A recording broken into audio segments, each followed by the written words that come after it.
El día que la fueron a violar, Alba María tenía la misma edad que ahora acababa de cumplir su hija mayor, 18 años. En medio de la azarosa confusión del pronunciamiento militar, se habían perdido los pulsos naturales del tiempo, aunque las hortensias del jardín y el latir de su sangre testimoniaban inequívocamente la promediada hora de su plenitud. Era un 21 de julio en que soplaba viento de levante y la ciudad salpicaba de disparos por muchas de sus encrucijadas. Y si era cierto que no pocos andaban desde hacía algún tiempo conspirantes y con las espuelas calzadas, llevando entre forros los aderezados planos de los enfrentamientos e incluso su paracebe personal de muertos, la mayoría pensaba que aquello no iría mucho más allá de los límites de una cuartelada y que sería una chifladura militar más. Incluso el lance en que estuvo en juego, en competencia con su propia hermana, la violación de la bella Alba María, más pareció surgir como retozo juvenil que como culminación de un drama premeditado. Porque a la señorita Acal se las echaron a cara o cruz dos mozos trasegadores en la bodega de su propio padre. Como los toreros se juegan al azar las reses la mañana de la corrida, en la incierta contingencia de unas papeletas extraídas del fondo de una castora, como ahora, una veintena de años después, su hija, Alba María, había sido designada reina de las fiestas de la vendimia. Aunque luego los acontecimientos hicieron imposible el breve ejercicio de tal honorífica potestad. Y justa y bien justa hubiera sido la proclamación de Alba María, que a todas las coterráneas mozas pujaba en hermosura y dones para el avasallamiento de la gracia. De no haber mediado en la elección la cabildada y el abuso de poder en que han incurrido siempre y siguen incurriendo quienes en los pueblos se creen usufructuarios de todo un repertorio vital de selección y dictaminan sobre la belleza, la inteligencia, el donaire, todo eso que luego habrá de traducirse en honores y admiraciones, envidias y censuras, en centro de atracción de fiestas y saraos, sin ni siquiera aceptar el riesgo de estarse exponiendo al paso a contrapié de unos mozos que en la colección de sus hambres cuentan también con el hambre de la fornicación. Así que habían transcurrido 20 años desde aquel verano sangrientamente episódico, y las hortensias se hallaban en el mismo punto de su cambiante policromía. Tampoco Puerto de Santa María de Humeros había cambiado mucho en lo sustancial.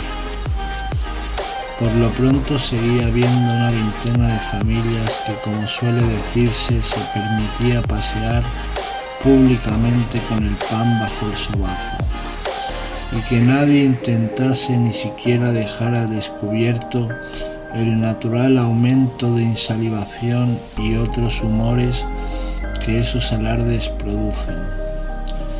Resuellos y mareas internas, rebullencias antifeudales y calores naturales había que reprimirlos o eyacularlos contra los muros de arruidos del suburbio o en las estériles soledades de las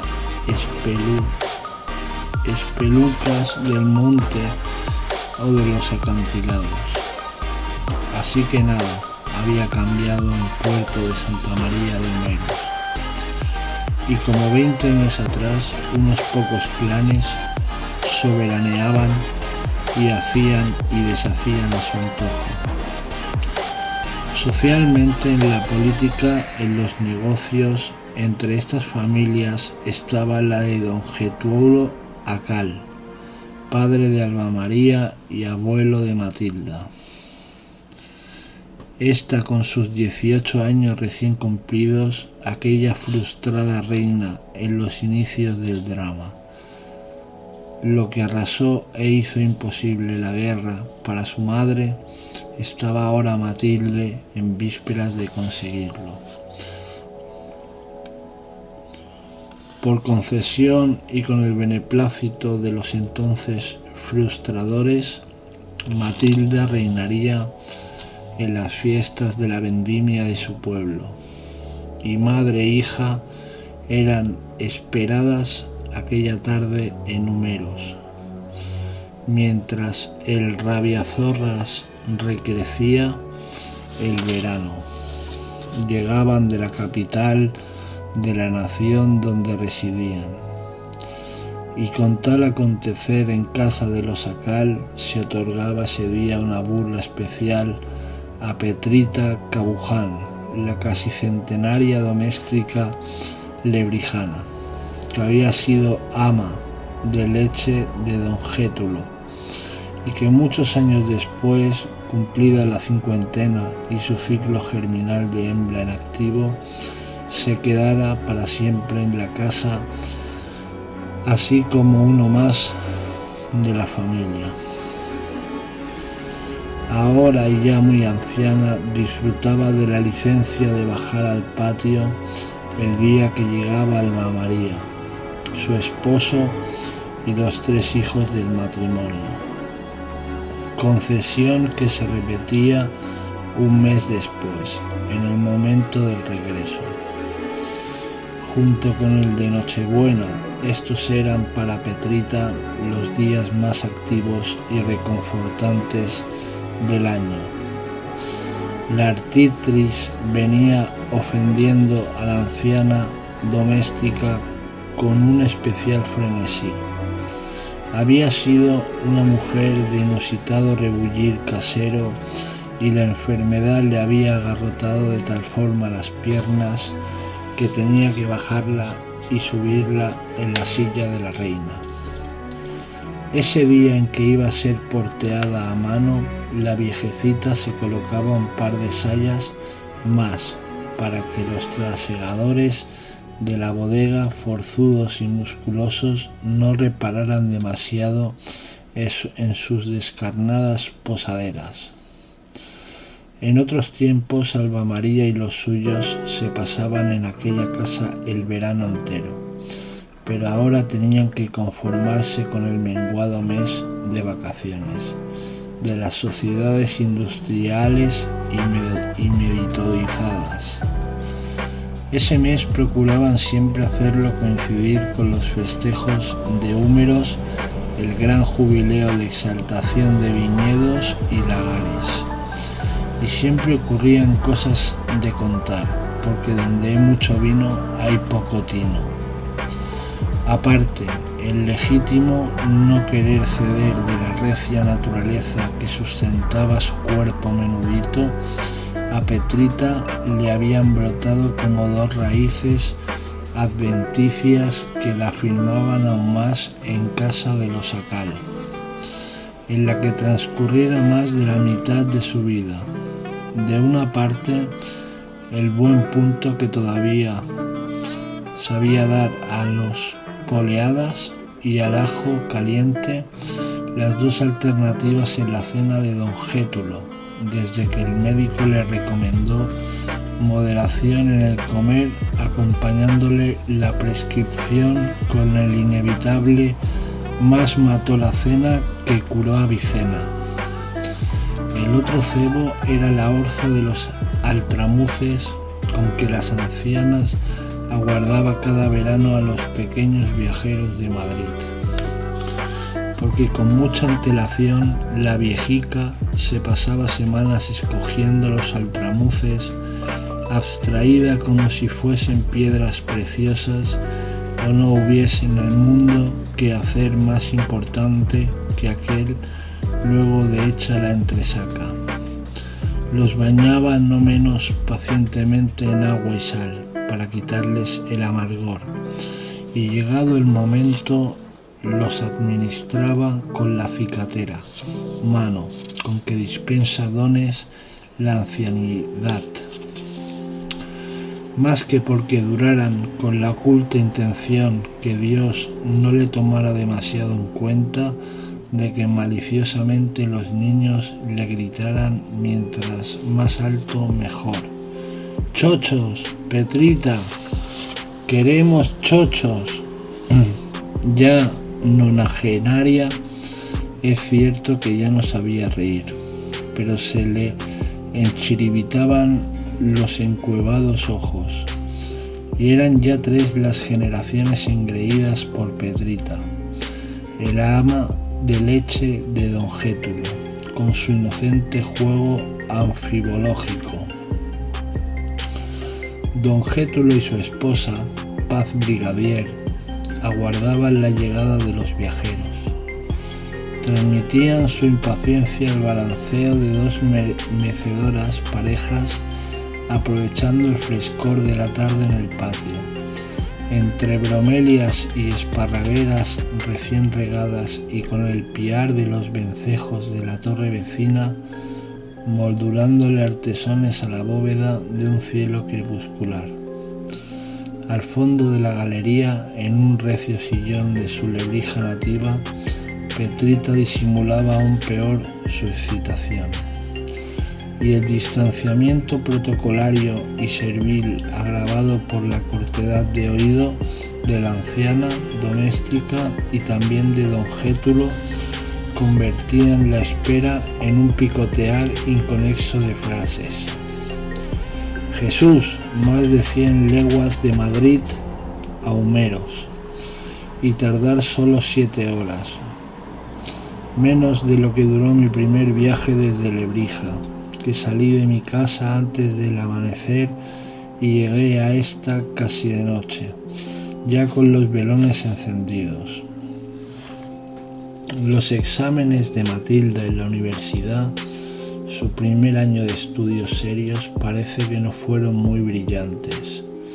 Se lamentó don Gétulo, levantando y mirándose la punta de un zapato, un tic habitual en él y que cuando se producía mientras conversaba venía a significar pausa de punto y aparte o de punto final. Alba María ha pasado un invierno fatal, peor que mal, se quejó doña Paz con un suspiro honrado, y llevado su engarfiado índice al encuentro de unas lágrimas ya imposibles. Los nervios, Paz, la hacen desgraciada, sentenció el hombre, y el haberse casado con un médico le ha perjudicado en lugar de beneficiarle. Román o los libros de Román, que para el caso es lo mismo, han contribuido a sus aprensiones y genialidades. No exageres que caprichosa y extravagante lo fue siempre, confirmó doña Paz, entre las bromelias y las esparragueras y el ática en su estatismo entumecido. Petrita Cabuján parecía surgida de un fenómeno de levitación. Aunque las piernas le colgaban infantilmente, los pies los tenía bien asentados sobre el suelo, sin otras ideas que la orza de los altramuces y el ver asomar a Alba María, su Alba María, por el portalón de zaguán, cuando la espera comenzó a dilatarse y como un niño con sueño. Petrita se olvidó de la orza, semi-escondida tras el macetón más a mano, y mientras los vencejos espaciaban más y más sus caladas, don Gétulo reflexionaba sobre lo nada propicios que son unos malos comienzos en la universidad, y doña Paz visitaba en un par de ocasiones la antecocina, donde junto al pozal del aljibe tenía una cantarilla rezumante de la que saciaba su sed continua, pues estaba algo diabética. El silencio de la calle se hacía más evidente, hasta que fue roto por el trompetazo en copita de Ojén. Los viajeros doblaban la esquina, y enseguida el desnudo zaguán de alta techumbre comenzó a resonar con el entrecruzado eco de las voces de los que llegaban. El enérgico clamor de las campanillas fue ya cosa de juego de los niños, porque la llamada era innecesaria. Habían abierto desde el pico de arriba, accionando ese extraño mecanismo de transmisión extraño y sui generis, que tienen muchas casas andaluzas, mecanismo de largo tendido atravesando el patio. Y apareciendo tras la celosía, los niños que con el correr de los años y otros influjos se gastaban cada verano distintos modales, peinados y vocabularios, en una palabra, que eran menos niños. Irrumpían sudorosos, derrengados, manifiestamente afectados por el calor. Todo en el patio irradiaba frescura, la cubierta de lona, los arbustos y las plantas, la esterilizada araucaria empezando a envejecer y adquiriendo por tanto su máximo valor ornamental. Y pese a este clima acogedor, los niños hubieran preferido no entrar y sentarse como los mendigos perdigueños sobre los guijos de la casa puerta. Y es que más que el cansancio y el calor, les contrariaba tener que enfrentarse con cumplidos a los tres ancianos, cada año poco menos que desconocidos para ellos. De mala gana, arrastrando bolsos y paquetes a regañadientes, saludaron. Por supuesto que ninguno venía pensando en los altramuces de Petrita y mucho menos en el juego de doble sentido de la palabra que había llenado muchas horas en la espera de la anciana sirvienta, ansiosamente expectante y espectral. Una moza regordeta, con la falta de definición de volúmenes de la pubertad, bajaba la escalera para ayudar. Respetuosamente se colocó tras el sillón de Petrita, como un ayudante de campo a la espalda de su general. Alba María fue la última en aparecer, la mirada desatenta y extrañadiza, como si aquella casa en que naciera y viviera hasta su boda, salvando los interregnos colegiales en Sevilla, le causara una entrepenosa y bien aceptada disposición de ansiedad. Pese al cansancio del viaje y a los 40 años que acababa de cumplir, esplendía su belleza morena de tagala traspuesta de ensoñaciones y misterios. Se movía perezosamente y su voz era a un mismo tiempo dulce y espesa como un moscatel de 2 años. Dejando pasar por delante a todos, incluso a su padre, Matilde remoloneó en el beso a los abuelos y a la anciana criada. Rubia, esbelta, la viva estampa, según decían, no de su madre ya presentada, sino de su tía Onfalia. La muchacha estaba entre ese albor de la vida en que las canas y la piel marchita repelen hasta la repugnancia no disimulada, el desdén manifiesto. Esa edad en que el sentido del olfato se desnuda y llega a la insolencia de identificar los tufos de la decrepitud con las pestilencias de los despojos. Así tenía en aquellos momentos la sensación de estar como en el vestíbulo del panteón familiar, y le suponía todo un esfuerzo andar de rostro en rostro besando a los 3 avellanados anteñones, y parejamente A esta sensación, el piso de mármol veteado se le antojó la contradicción de cualquier idea de confort, algo imposible de habitar por cuantos no fueran momias o antropoides.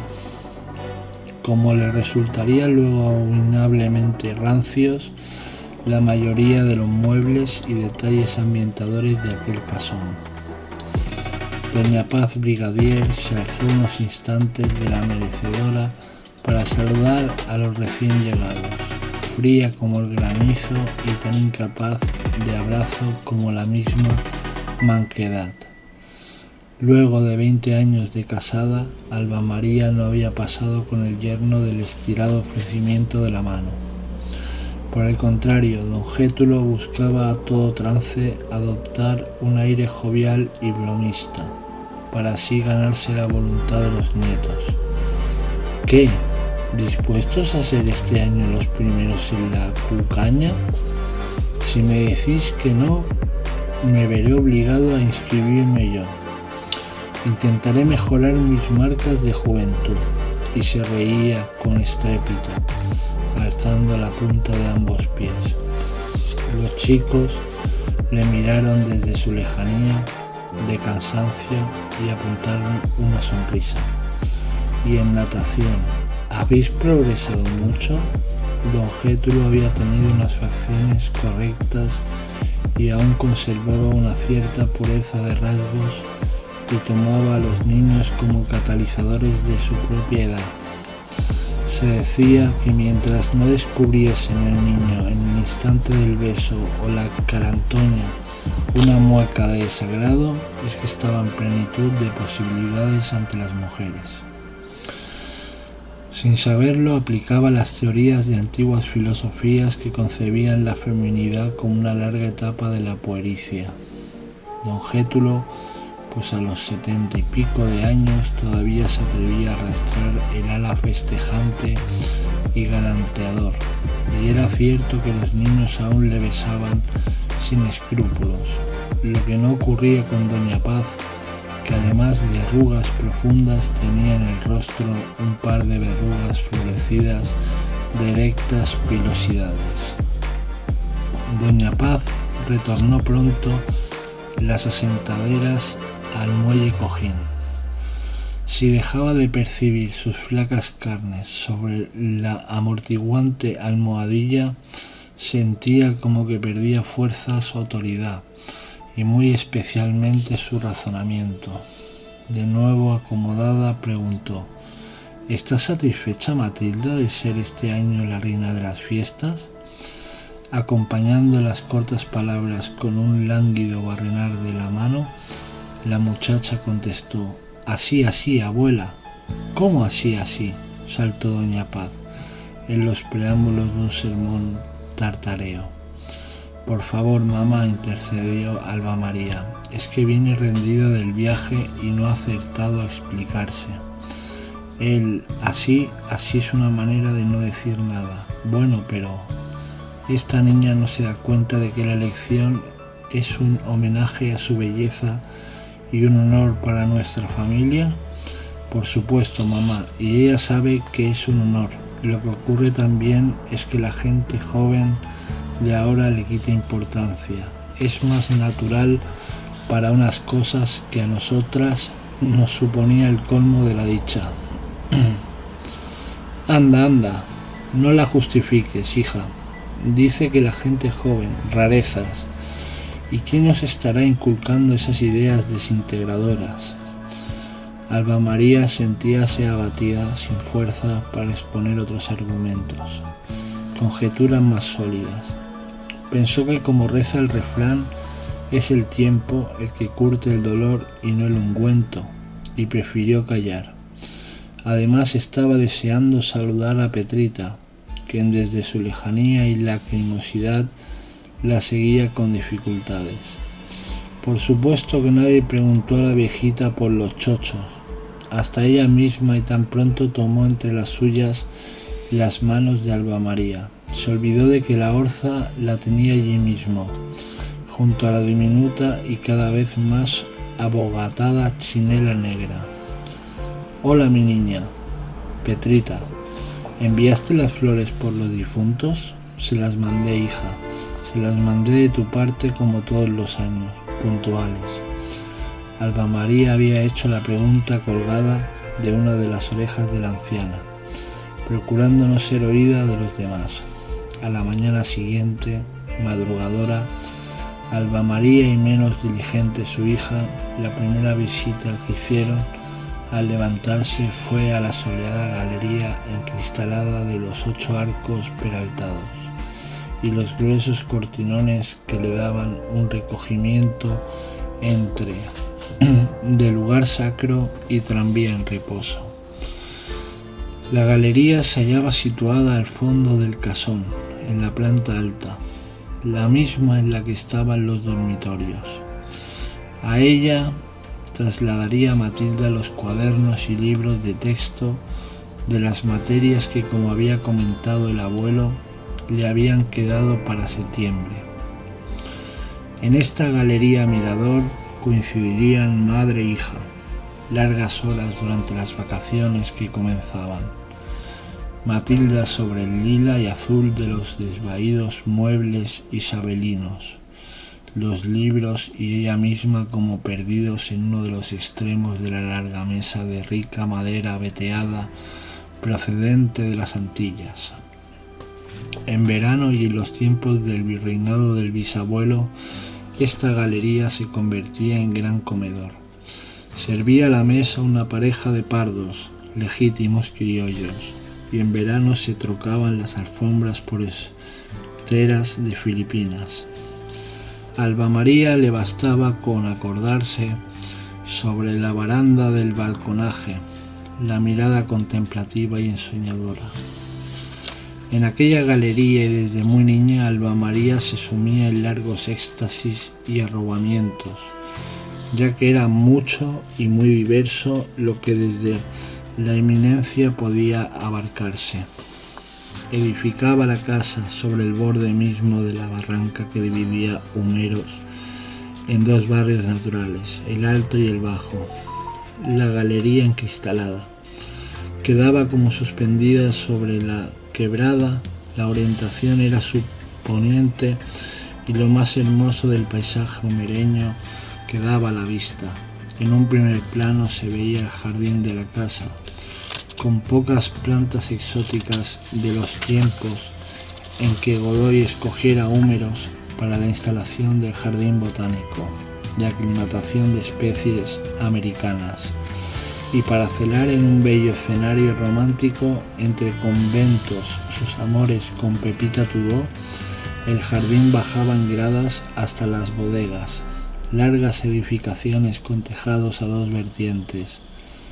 A más distancia y rebasadas las azoteas de las viviendas del contorno, se contemplaba la espadaña, la construcción cuadrangular y el extenso huerto del colegio de monjas en que las hermanas Acal cursaran la primera enseñanza, y al fondo veíase la playa, la broa del río Mar, ancha y majestuosa, con los pinos y arenales del coto de Doñana, en la orilla frontera.